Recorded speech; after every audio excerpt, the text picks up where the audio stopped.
मुनाफिक इंसान अल्लाह को धोखा देने की कोशिश करता है, मगर दर हकीकत खुदा की तकदीर उसे धोखा दे देती है, और जिस ज़रिए से वो खुदा को धोखा देना चाहता है वो ज़रिया उस पर उलट पड़ता है। वैज़ा कामू इलस्सलात कामू कुसाला, इन लोगों की एक अलामत ये होती है कि जब भी वो नमाज के लिए खड़े होते हैं सुस्ती और काहली के साथ खड़े होते हैं। उनमें फिरोतनी नहीं पाई जाती, उनमें जोश और इरादा और ज़ौक़ नहीं पाया जाता। युराउन नास, वो लोगों को दिखाते हैं, रियाकारी के जज्बे की खातिर नमाज़ें अदा करते हैं। वला यज़कुरून अल्लाह इल्ला कलीला, और जहाँ तक याद इलाही का ताल्लुक़ है उनकी नमाज़ें अमलन याद इलाही से खाली होती हैं।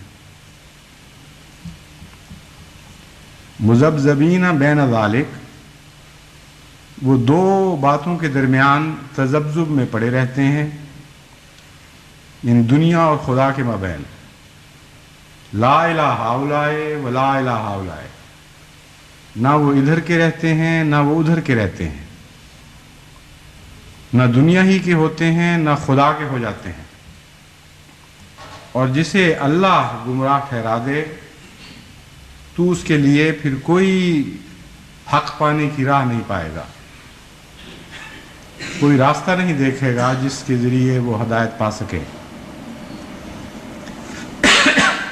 इन आयात में जिन नमाज़ों के मुतल्लिक बड़ा शदीद इंज़ार पाया जाता है, जब बाज़ मोमिन कुरान करीम की इन आयात से गुज़रते हैं तो लरज़ जाते हैं,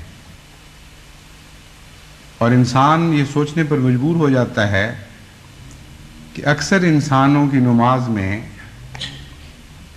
कुसाला की हालत तो बहुत कसरत के साथ मिलती है।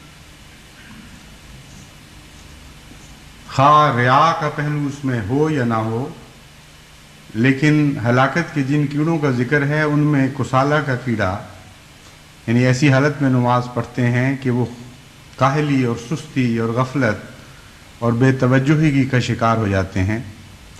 ये तो बड़ी कसरत से आम मिलते हैं। इसलिए क्या ऐसी नमाजें इंसान को फ़ायदे की बजाय नुकसान तो नहीं पहुंचाएंगी? क्या बेहतर नहीं ऐसी नमाज़ों से कि इंसान इन नमाज़ों को तर्क कर दे और इस ख़तरे